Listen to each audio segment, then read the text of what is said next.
Cada día la historia nos muestra que la maldad no está reservada para unos pocos individuos en el mundo, y que cualquier persona es capaz de cometer actos depravados y brutales si se juntan circunstancias específicas. Nadie en el vasto mundo está exento de algún día poder llegar a convertirse en un asesino, y no importa ni su raza, ni su sexo, ni mucho menos su rango social. La vida está llena de acontecimientos inesperados, sin embargo, quienes fueron testigos de esta atrocidad difícilmente podrán olvidar un episodio como este, pues en sus mentes quedaron grabadas a fuego las escenas terroríficas que tuvieron que presenciar. Ten por seguro, leyenda, que esta historia no te dejará indiferente. En el caso de hoy hablaremos del misterioso pero terrorífico caso de la familia Dupont de Ligonnès, un caso que a día de hoy sigue espantando a las personas que se sienten atraídas por tan macabra historia. Este evento sucedido en Francia nos demuestra que tras la máscara de gentileza y amabilidad de muchas personas se pueden ocultar auténticos demonios, monstruos capaces de cometer actos salvajes.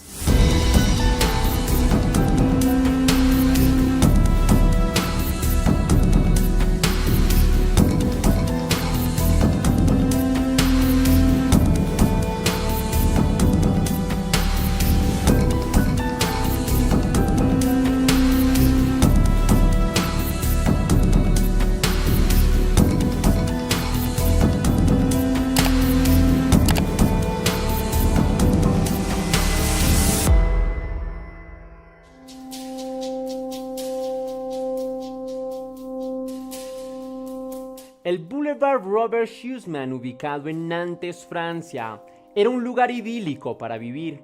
Sus casas de estilo tradicional, rodeada de bellos árboles, siempre bien cuidados y con abundante vegetación, brindaban a este vecindario una aura mágica que evocaba a quien transitara por ella una sensación de ensueño. Quienes habían vivido y transitado por este sector de la ciudad de Nantes reconocían la tranquilidad que vivir en este sitio producía. Sus largas calles, bien iluminadas y adornadas, daban la sensación de estar adentrándose en un espacio atemporal, suspendido para siempre en las primeras décadas del siglo XX. Todo en este vecindario era mágico, desde las fachadas de las casas hasta las personas que parecían habitarlas, siempre puestas a regalar una sonrisa a cualquier persona con la que se cruzaran. En el año 2011, en este maravilloso lugar de Nantes, los vecinos se conocían bien entre sí y aunque la mayoría eran personas tranquilas, había una casa en concreto que le daba vida y cierto aire de realidad a la calle entera. Esta era la casa 55. La familia que habitaba este hogar era reconocida por su amabilidad y por una suerte de alegría que los caracterizaba y que los llevaba a estar siempre compartiendo con otras personas. De la casa, en las mañanas siempre había ruido o risas, y en la mente de las personas estaba siempre ese recuerdo que quedó impreso en sus memorias, como si hiciera parte del mobiliario del barrio, la imagen de aquella familia que siempre tenía la puerta o las ventanas abiertas y que dejaba ver su vida de una manera tan diáfana que todos creían ser parte de aquella familia y conocerlos sin realmente conocerlos.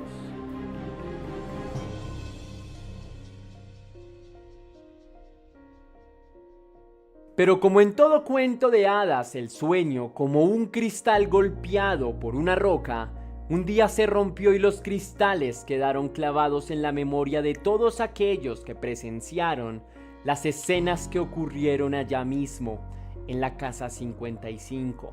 A mediados del mes de abril, de la cuadra entera se apoderó un silencio sepulcral que desentonaba con el antiguo bullicio casi carnavalesco pero tranquilo, en el que el vecindario había vivido por años. Aquella situación despertó la curiosidad de los vecinos, que vieron cómo un día, sin previo aviso, las ventanas y las puertas de la casa más alegre se habían cerrado de manera definitiva. En un principio, las personas pensaron que aquella familia había salido de vacaciones, lo que era poco probable porque incluso cuando lo hacían, la casa respiraba con un aire distinto, como si siguiera habitada por ellos o por algún familiar lejano que venía a cuidarla. Por la mente de la gente también pasó la idea de que tal vez la familia se había mudado, algo que también era totalmente improbable, pues nadie había visto que se llevaran muebles. Luego de esta inesperada situación, se empezó a correr una voz que decía que un buen día habían dejado de ver a varios miembros de la familia, hasta que gradualmente todos terminaron desapareciendo. El sueño en el que había vivido el Boulevard Robert Schussman durante largos años estaba empezando a teñirse de una pesadilla que apareció en toda su dimensión catastrófica un memorable jueves 21 de abril del 2011, el día en el que todo cambió para siempre. Esa mañana la comunidad, asustada por la desaparición de la familia y ante la imposibilidad de contactarse con alguien perteneciente a ella, decidieron contactar a las autoridades. La policía llegó hasta el sitio y se dieron a la tarea de investigar la casa. Durante toda la mañana entraban y salían uniformados, pero no anunciaban nada. El panorama dentro era desolador, una casa totalmente deshabilitada. La casa se había convertido de la noche a la mañana en una auténtica escena del crimen. La nevera estaba vacía, los cuadros no tenían fotos, las camas no tenían tendidos o colchas y en los armarios de aquella casa la poca ropa que quedaba anunciaba una tragedia. Nadie, ni los policías que desde hacía días trataban de ubicar a la familia de 6 miembros que había sido reportada como desaparecida, estaba preparada para encontrarse con lo que allí se escondía. Un hedor en principio tenue, pero perceptible, empezó a generar incomodidad y sospecha en los uniformados que estaban registrando la casa, por lo que en ese momento supieron que inevitablemente habían cuerpos en el hogar. Luego de varias horas de exhaustiva búsqueda, finalmente encontraron lo que buscaban. En el jardín de la casa, debajo de una pequeña construcción rústica, empezaron a desenterrar uno a uno los cuerpos rígidos y fríos de 5 de los integrantes de la familia. En el sitio también encontraron a los 2 perros labradores de la familia que se veían todos los días dando vueltas y jugando con alguno de los niños. Todos y cada uno de ellos tenía en su cuerpo marcas de tortura y se presumía que todos habían sido ultrajados hasta morir. Pero ¿quiénes eran los integrantes de aquella familia que vivió esa auténtica pesadilla?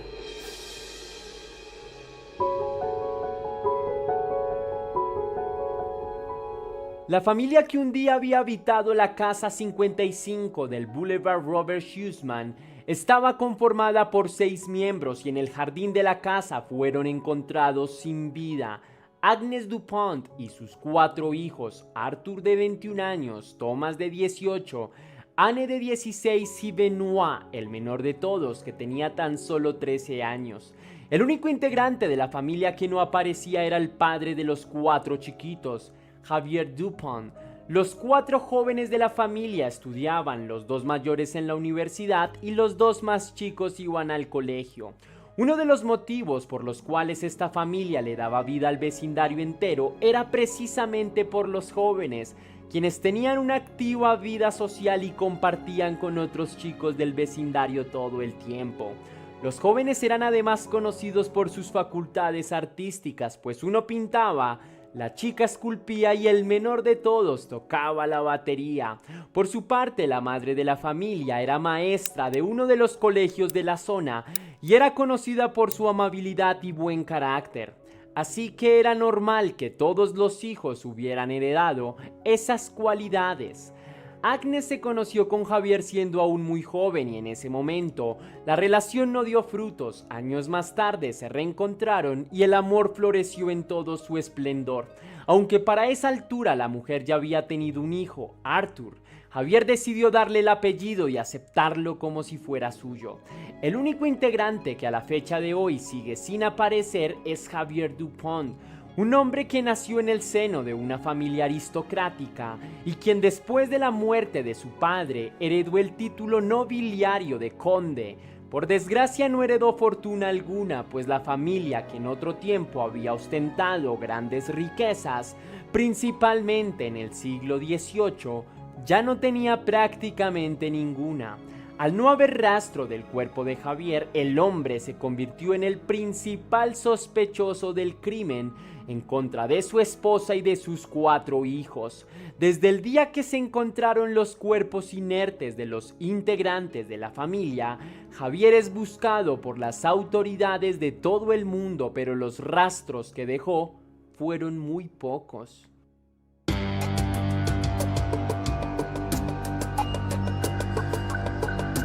La noticia de que el padre de la familia era el principal sospechoso tomó a muchas personas con la guardia baja, pues desde que lo conocían siempre se había mostrado como un padre sumamente afectuoso, ejemplo para sus hijos y un esposo modelo. Nadie daba crédito de que el hombre estuviera siendo catalogado como el actor material del crimen que acabó con la respiración de todos los miembros de su familia. No obstante, las sospechas están bien sustentadas, pues su desaparición no es el único factor que lo perfila como el potencial asesino. A pesar de venir de una familia aristocrática, Javier no era un hombre rico, aunque sí con ciertas facilidades.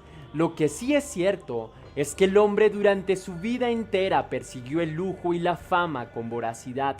Durante los primeros años de la actual década, el conde fundó una empresa que más tarde terminaría fracasando. La particularidad de estas es que siempre tenía fuentes de ingresos sospechosos y también propósitos que no eran demasiado claros. Aquel año de 2011, cuando ocurrió la tragedia, el hombre secretamente había empezado con una serie de acciones poco comunes y muy sospechosas.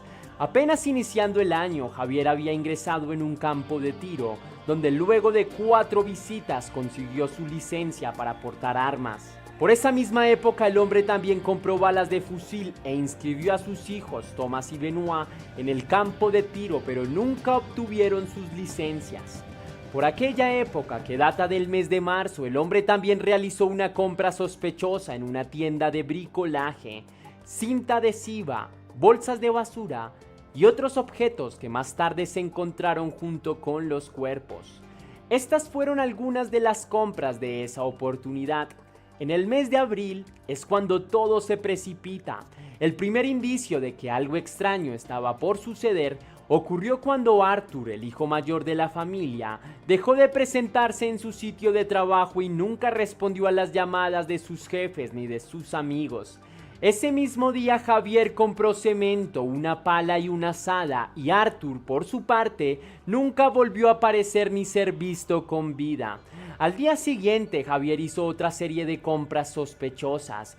4 bolsas de óxido de calcio de 10 kilogramos cada una, para ser concretos, y el 3 de abril la pareja y solo 3 de sus hijos son vistos en un restaurante. Ese mismo día un vecino informó haber visto a Javier metiendo bolsas negras en su automóvil, un Citroën C5, y se logró confirmar que esa misma noche el padre de la familia habló con una de sus hermanas vía telefónica durante aproximadamente 30 minutos. La mujer dijo que todo parecía bien. El 3 de abril fue el último día que Agnes y sus 2 hijos menores fueron vistos con vida. Según las autoridades, Javier los habría drogado y a continuación les habría disparado en la cabeza cuando estaban inconscientes. Las marcas de golpes, rasguños y cortadas probablemente se produjeron en el momento en el que el hombre trató de ocultarlos en el jardín de la casa.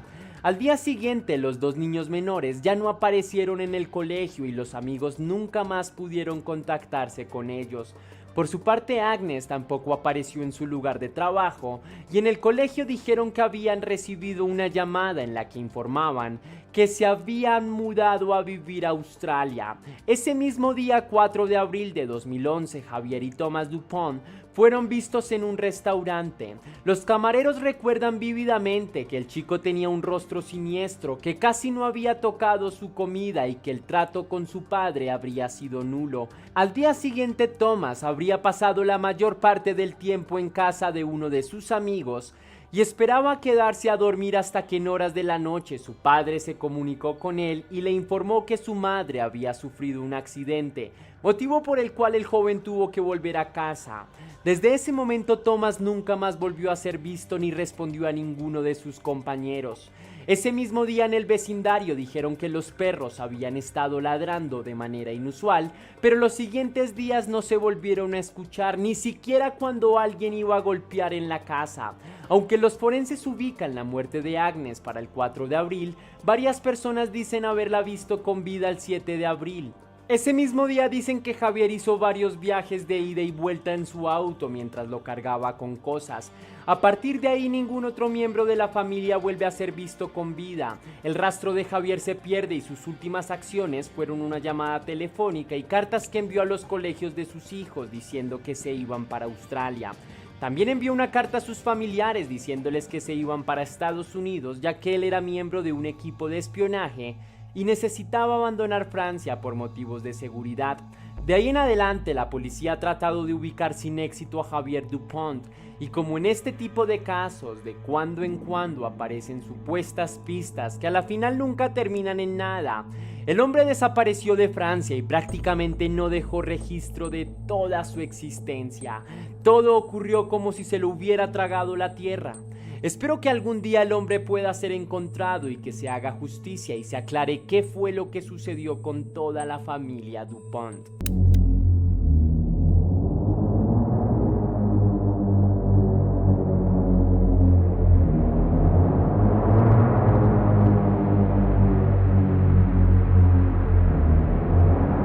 Todo inició el 11 de enero de 1993 en Francia, cuando los bomberos fueron notificados de un incendio que se inició en la residencia del Dr. Jean-Claude Romand. Al parecer, el doctor descansaba en su casa en compañía de su esposa Florence y sus dos pequeños hijos, Caroline, de 7 años, y Antoine, de tan solo 3 años.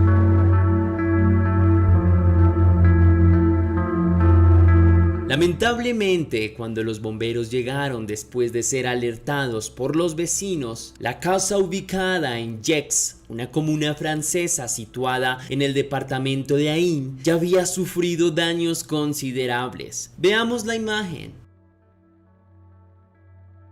A pesar de los esfuerzos de los bomberos para ingresar a la vivienda, se encontraron con puertas cerradas y una espesa cortina de humo. Sin embargo, lograron rescatar al único sobreviviente. Se trataba del Dr. Romand, quien estaba inconsciente y con signos vitales. De inmediato, fue remitido al hospital más cercano en Ginebra. Como una jugada fatal del destino, el doctor estuvo en coma inducido. Para sus vecinos y familiares resultaba desgarrador imaginar la reacción del hombre y recibir la siniestra noticia. En este punto pensé, ¿qué karma estaría pagando este hombre? En mi país, ante una situación como esta, se dice, ¿por qué las cosas malas le suceden a la gente buena? Resulta muy doloroso sobrevivir a la muerte para enfrentar la pérdida de los seres amados.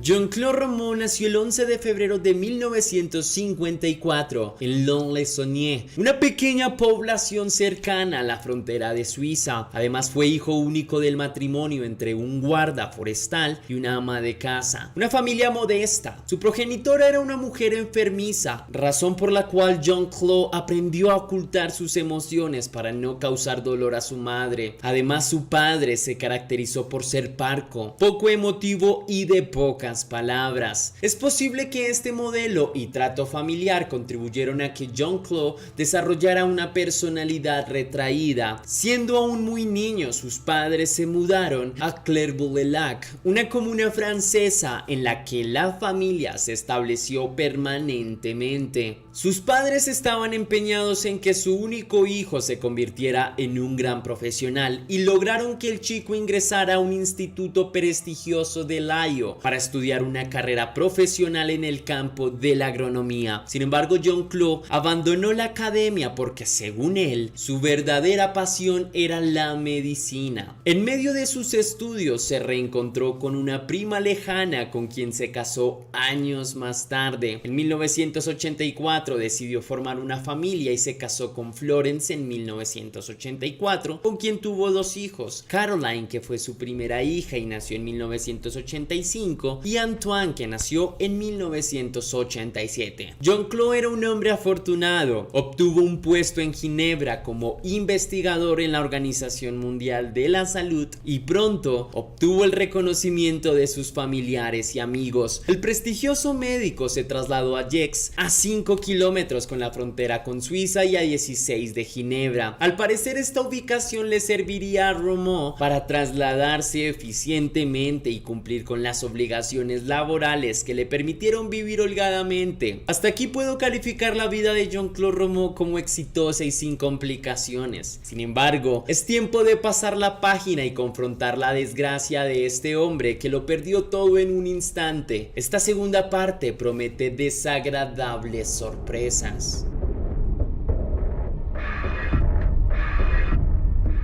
Retomando la tragedia de Romeau, una vez fue ingresado al hospital, fue sometido a un procedimiento de coma inducido. En este punto, los doctores descubrieron algo aterrador que se convertiría en la antesala de un mundo de verdades y horrores. Al parecer, uno de los resultados de las muestras de sangre tomadas al Dr. Romeau evidenció que el hombre había ingerido una gran cantidad de barbitúricos. Una hipótesis de los investigadores concluyó que el hombre fue sedado, ya que los fármacos actúan sobre el sistema nervioso produciendo una anestesia total. Sin embargo, en pocas horas esta teoría daría un giro controversial y espantoso. Al parecer, un familiar cercano de los padres del doctor se adelantó para dar la noticia de la tragedia. Quería informar con especial cuidado a la madre de Romeau, ya que, como dije anteriormente, era una mujer enfermiza. En consecuencia, el hombre estuvo en la residencia acompañado del doctor de la familia. Sin embargo, se encontró con las puertas cerradas con llave, un absoluto silencio inusual, ya que ni siquiera la mascota, un labrador que acompañó siempre a la pareja, ladró ante los repetidos golpes que dieron a la puerta. No hubo otra opción que ingresar derribando la puerta delantera. El cuadro que observaron fue realmente espeluznante. Los cuerpos de la pareja estaban tendidos en medio de un charco de sangre. Ni la mascota se salvó. Los tres recibieron impactos de balas, se encontraron casquillos de una escopeta carabina. Es entonces que los investigadores relacionan los dos hechos y concluyen que Jean-Claude Romeau puede estar implicado. En este punto, los investigadores forenses registraron los escombros de la residencia. Los resultados los llevaron a descubrir los horrores ocurridos antes de la tragedia. La primera evidencia fue el hallazgo de los bidones de gasolina, los cuales fueron rociados en 3 puntos diferentes de la casa. Al parecer, el incendio fue provocado desde 3 puntos: el ático, el dormitorio de los niños y la escalera. Y es que el asesino intelectual tenía en su mente acabar con la vida de todos los que en ese momento se encontraban en la residencia. Sin embargo, la pieza clave en el rompecabezas la encuentran en la autopsia de la mujer y los niños. Los investigadores forenses reportaron que cuando inició el incendio ya habían sido asesinados. La esposa de Romeau presentó múltiples golpes en la cabeza causados con un objeto contundente, al parecer un rodillo que se encontraba ensangrentado en la cocina de la residencia. La mujer falleció por múltiples fracturas en su cráneo. Los niños fueron asesinados de espalda al asesino. La pequeña Caroline recibió 3 impactos de bala en la espalda y su hermanito Antoine recibió 2 disparos que atravesaron un pulmón y el corazón. El informe reportó que los pequeños fueron asesinados con una escopeta carabina calibre 22. Los 4 miembros de la familia, abuelos y nietos, fueron asesinados con la misma arma. Días después, la policía recibió información de un vecino de los padres de Romeau, quien aseguró que vio el auto del doctor parqueado frente a la residencia el 9 de enero. Después de ese día, el vecino informó que no volvió a ver a los padres del hombre saliendo de la residencia.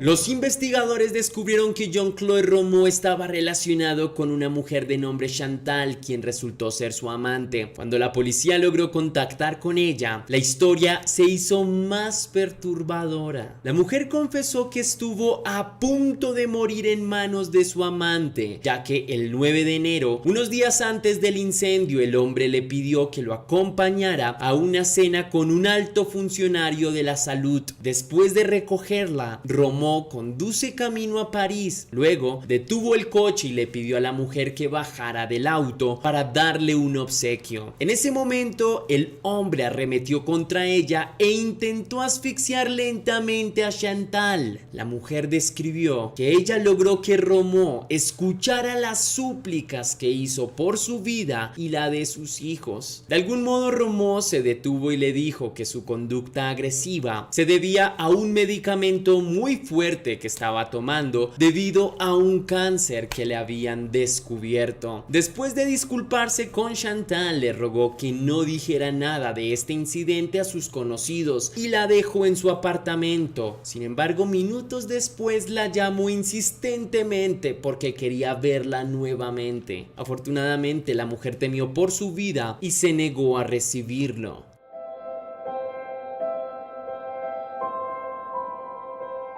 Jean-Claude Romo despertó del coma y para este punto toda la verdad de lo ocurrido con su familia ya había sido descifrado por los investigadores. La primera postura adoptada por Romo fue de sorpresa y negación. Pasado algunos minutos, confesó que un hombre vestido de negro había ingresado abruptamente a su casa y cometió los asesinatos. En un intento por confrontar al mitómano imparable, las autoridades le comunicaron que también sabían del crimen cometido contra sus progenitores. El parricida abrió sus ojos y dibujó un gesto de sorpresa que terminó en mueca de descontento. En este punto, Romo fue citado a un segundo interrogatorio en donde se presentó en compañía de su abogado. El acusado contó que la mañana del 9 de enero tuvo una discusión con su esposa. En medio de la acalorada discusión, Romo tomó un rodillo que encontró en la cocina y comenzó a golpear con violencia a la mujer hasta romper su cabeza y dejarla tendida sin vida en el suelo. Cuando sus hijos bajaron, Jean-Claude les dijo que vieran televisión mientras les preparaba el desayuno. Después de un tiempo, Jean-Claude le propone a Caroline un juego. La sube a su dormitorio y le dice que se acueste boca abajo y ponga la almohada en su cabeza. Tristemente, la niña sigue al pie de la letra las instrucciones de su padre, quien le propinó 2 disparos que impactaron en la espalda de la niña y atravesaron su pulmón. Mientras tanto, el pequeño Antoine miraba la televisión y no escuchó los tiros porque Romo utilizó un silenciador. En este punto propuso el juego al pequeño Antoine, quien inocentemente siguió a su padre hasta su propia habitación. La estrategia fue la misma. Los 2 impactos recibidos atravesaron el corazón y un pulmón del pequeño. Continuando con sus pervertidos actos, telefonió a sus padres y les manifestó el deseo de almorzar con ellos. Después de conducir durante 2 horas, almorzó con sus padres y luego le pidió a su papá que subiera con él al segundo piso, donde le disparó por la espalda. Luego de asesinar a sangre fría a su padre, le disparó a su madre y a la mascota de la pareja, un labrador que siempre los acompañó. Luego invitó a su amante Chantal a una cena en París y, como ya les había relatado, la mujer logró escabullirse de las manos asesinas de Romo Jean-Claude. El 10 de enero, Jean-Claude regresó a casa. Allí yacían los cuerpos de su familia sin vida y sin ningún gesto de arrepentimiento. Preparó todo para incendiar la casa después de mirar televisión durante un par de horas. Preparó algo de comida y se dispuso a completar su siniestro plan. Tomó 20 tabletas de barbitúricos, roció la gasolina al interior de su vivienda y se encerró en su habitación.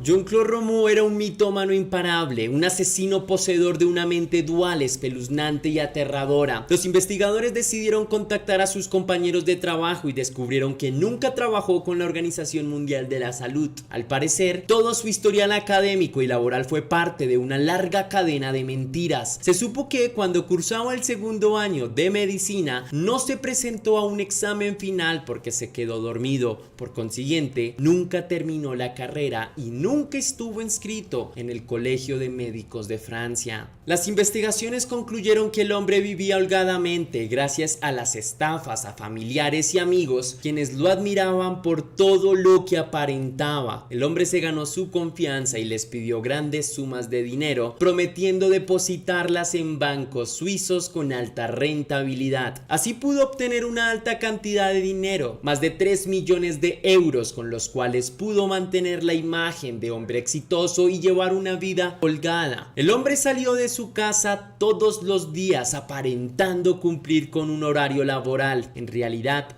se dedicaba a pasear y recorrer parques. El detonante de la tragedia es que el dinero se agotaba y muchos de sus familiares y amigos exigieron la devolución de su dinero con los respectivos intereses. Una de las personas más insistentes fue Chantal, y es por esta razón que decidió acabar con la vida de su esposa, quien también sospechaba de las actividades de su esposo, de sus familiares cercanos y de su amante. Irónicamente, su plan fue un completo fracaso porque su vida quedó al descubierto y no tuvo más remedio que confesar impasiblemente. En el juicio, cuando se describieron cada uno de los asesinatos, el hombre dejó rodar una lágrima cuando se describió la muerte de la mascota. Por lo demás, no hubo muestra de remordimiento. Después de 18 años de mentira y del descubrimiento de una carta en su auto confesando sus crímenes, en la que escribió: un accidente banal y una injusticia pueden provocar la locura.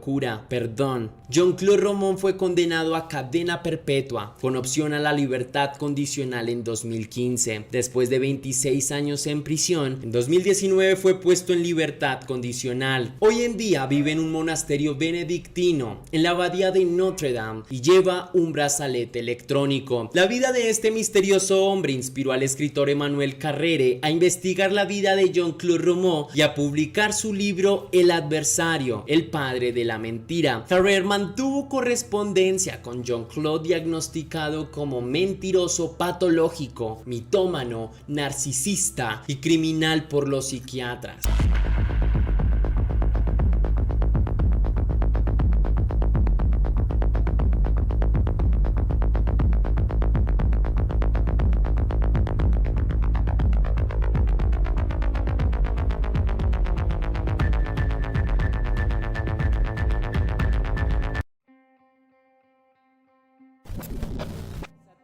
Charles rompía con todas las leyes que existían, contrabandeaba, traficaba con sustancias y robaba todo al que se le atravesara. Todo esto en compañía de su mujer. El protagonista de esta historia que narraremos es un completo villano, uno de los criminales más versátiles de la historia, pero no siempre fue así, al menos en su primera infancia no lo fue. Sus padres lo bautizaron con un nombre un poco complejo de pronunciar, así que para efectos prácticos nosotros lo llamaremos simplemente Charles Saubrac. Su nombre completo te lo dejaré aquí en pantalla. Charles nació el 6 de abril de 1944 en Saigón, hoy en día parte de Vietnam, pero en aquella época hacía parte de la India. Desde el momento en que el pequeño Charles fue concebido, sus padres ya no tenían una buena relación. Había muchas peleas y también bastante violencia, razón por la que su madre, cansada de los abusos de su pareja, decidió partir con su hijo a Francia. Una vez allí en el viejo continente, buscando más oportunidades para ella y para su hijo, su madre empezó a trabajar y en menos tiempo del que había imaginado, se vio inmersa en una nueva relación. Poco tiempo después se casó y tuvieron una nueva familia. Esto, a ojos del pequeño Charles, fue considerado como una especie de rechazo hacia su persona. No podía quitarse de la cabeza que su padre se había deshecho de él como si se tratara de cualquier tipo de basura, y ahora su madre se casaba con otro hombre. Todo en su cabeza parecía indicarle que no era importante para el mundo, y esta sensación fue un aumento cuando empezaron a nacer sus hermanastros. El carácter del muchacho se empezó a hacer cada vez más taciturno y no se comunicaba con nadie, pero como su madre y su padrastro estaban demasiado ocupados en el cuidado de los otros niños, no se preocuparon en los sentimientos de Charles. A pesar de tener a su madre en casa todo el tiempo y a su padrastro, que a ojos de él era un simple desconocido que habitaba su misma casa, Charles se crió en la más absoluta soledad, en esa soledad que a pesar de tener a cientos de personas a su alrededor, no logra sentirse comprendido por nadie. A partir de ese temprano descubrimiento, Charles empezó a tomar caminos bastante erráticos desde una edad muy temprana. Mucho antes de llegar siquiera a los 15 años, el joven ya se había interesado por cometer delitos menores. Robaba en pequeños negocios las golosinas que sus padres no le daban. Se hacía con los juguetes que siempre le habían interesado e incluso engañaba a compañeros de clase para robarles el dinero. Estos delitos, en principio inocentes y causados por un pequeño que buscaba llenar sus vacíos de alguna forma, fueron creciendo. De los dulces y los juguetes, rápidamente pasó a robar automóviles, y antes de llegar a los 18, el joven había estado varias veces en reformatorios. Y no mucho después de cumplir la mayoría de edad, el joven fue encarcelado por robo de autos. Así transcurrieron los primeros años de este joven que, sin saberlo, algunos años más adelante se convertiría en uno de los homicidas más famosos y tal vez uno de los que más provecho le sacó al hecho de serlo.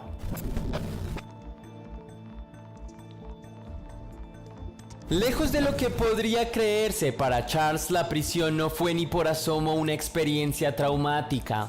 Para él fue algo así como un suceso provechoso, ya que se dio cuenta que poseía un potente don que le servía en adelante para llevar a cabo sus macabras hazañas. Charles en prisión se dio cuenta que poseía un gran carisma, y eso hacía que tanto presos como guardias lo apreciaran y respetaran. Gracias a estos factores, su estancia en prisión fue casi lujosa. Tuvo privilegios que muchos otros presos no tenían, y además logró hacer bastantes amistades que lo llevarían a vivir mucho mejor de lo que había vivido hasta ahora a lo largo de toda su vida.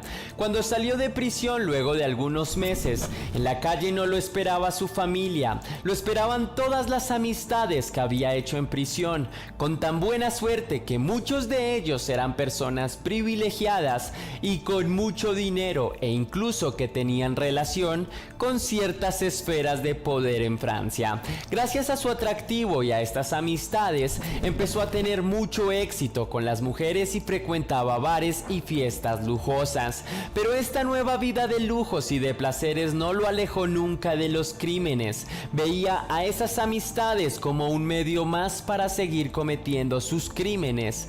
Ni quienes se consideraban sus amigos estaban exentos de ser sus víctimas, pues a veces, después de haberse ganado su confianza, les robaba cuantiosas sumas de dinero o los utilizaba para otros fines que le fueran más propicios.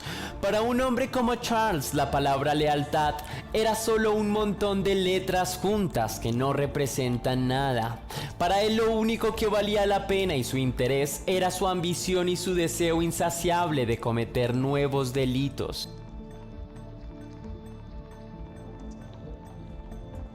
En una de las tantas fiestas a la que asistió Charles, conoció a la única mujer que consideró distinta de todas las otras con las que se había topado a lo largo de su vida. Chantal Campagnan era una mujer bellísima, de una familia muy acomodada económicamente, que le brindaba todas las facilidades.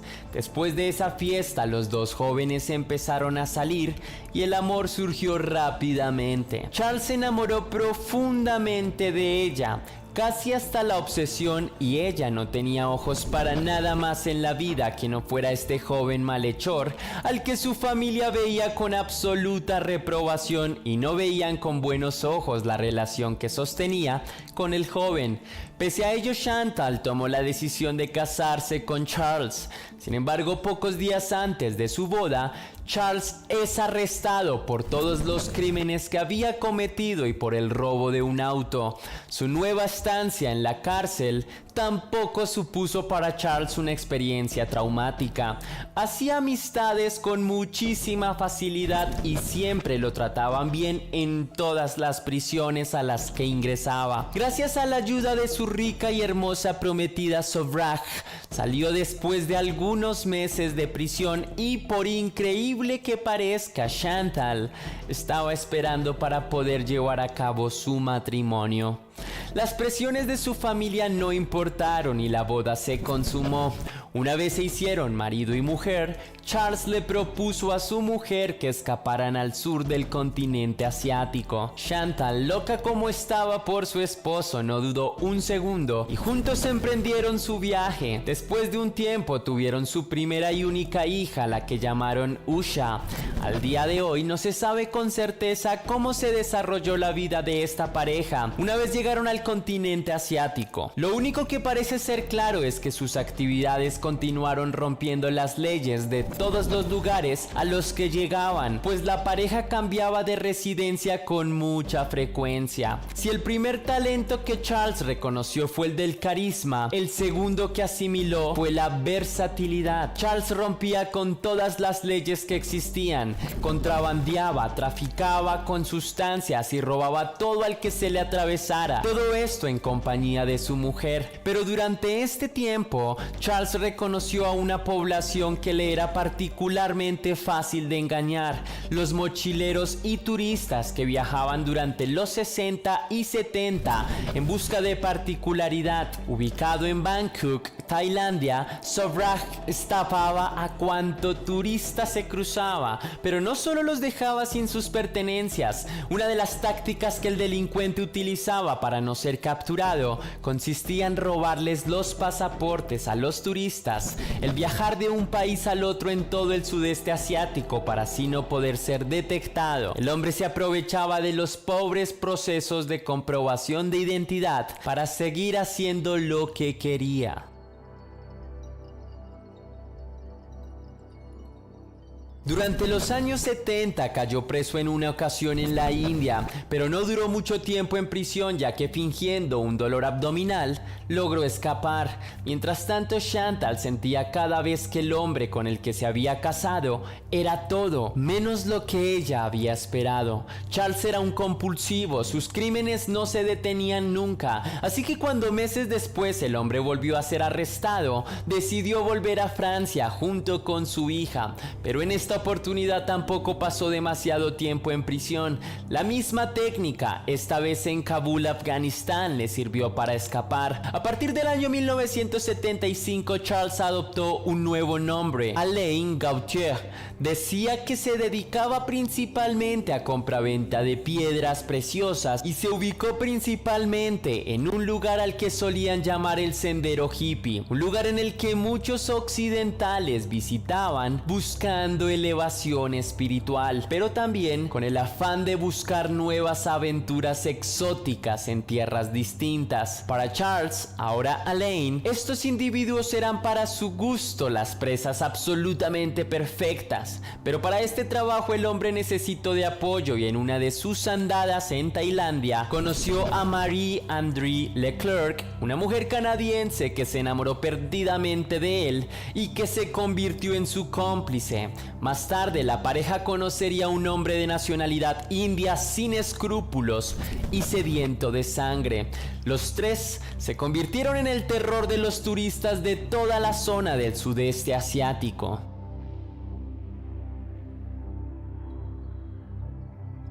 No se sabe tampoco con exactitud en qué momento los asesinatos comenzaron. Se conoce la manera en la que el grupo operaba. Charles y Marie hablaban varios idiomas y gracias a su físico pasaban como amables hogareños que se habían trasladado a la región hacía algunos años.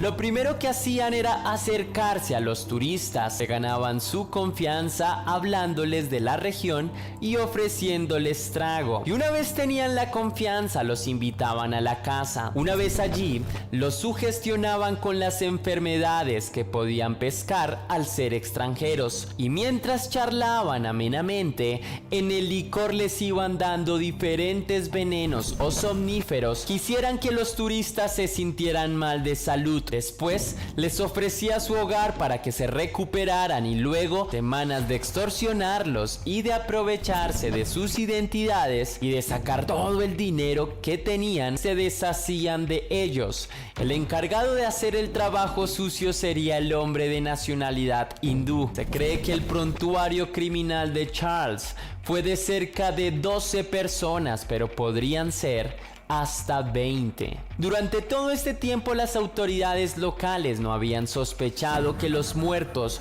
pudieran ser producto de asesinatos. Al ver que se trataban de extranjeros, no hacían demasiadas averiguaciones, ya que les traería demasiados problemas. Así que los declararon muertos según la circunstancia que más coherente les parecía. Si el cuerpo había sido encontrado en el agua, ahogado. Si se había encontrado entre la vegetación, sobredosis. La negligencia de las autoridades nunca los llevó a sospechar, sino hasta que la carta de unos padres preocupados llegó a la embajada holandesa de Tailandia. Uno de los funcionarios se obsesionó con averiguar el paradero de los desaparecidos y luego de muchos papeles y trámites los encontró en una morgue. Poco tiempo después le informaron que los pasaportes de las personas habían sido utilizados y la pista lo llevó tras un hombre que se hacía llamar Alain Gauthier. Gracias a la denuncia del hombre, al poco tiempo, Charles fue puesto bajo prisión en la India y mientras tanto en Tailandia le esperaban para poder condenarlo a cadena perpetua. Pero Charles fue más inteligente. Faltando un mes para salir de prisión, escapó de la cárcel, se fue de fiesta y se dejó atrapar nuevamente. Así le dieron 10 años más de prisión en la India y por vencimiento de términos en Tailandia no pudieron ponerlo tras las rejas. Charles Sobhraj regresó a Francia y muchos ya conocían todas sus aventuras, incluso antes de sus últimas hazañas. Era una especie de famoso del crimen al que algunos admiraban y otros repudiaban. Aparecía en la televisión y daba entrevistas. Muchas personas querían escribir acerca de su vida y él se lucraba de toda su vida criminal y de cómo había salido impune. En 2013, por propio ego, viajó a Nepal. En ese país una persona lo reconoció como el responsable de varios crímenes que se habían cometido al menos hacía 30 años y lo denunció ante las autoridades. Al poco tiempo fue capturado y juzgado. El resultado: cadena perpetua. Hoy en día Charles pasa sus días en una cárcel de Nepal, aunque con ciertos lujos gracias a todo el dinero que ha hecho con su fama de criminal. Hasta aquí va el video de hoy, leyenda. Espero que hayas disfrutado el caso tanto como yo. Te invito a que me dejes tus impresiones en la caja de comentarios y como siempre, recuerda que te habló tu amigo Tesla y que las dudas te acompañen.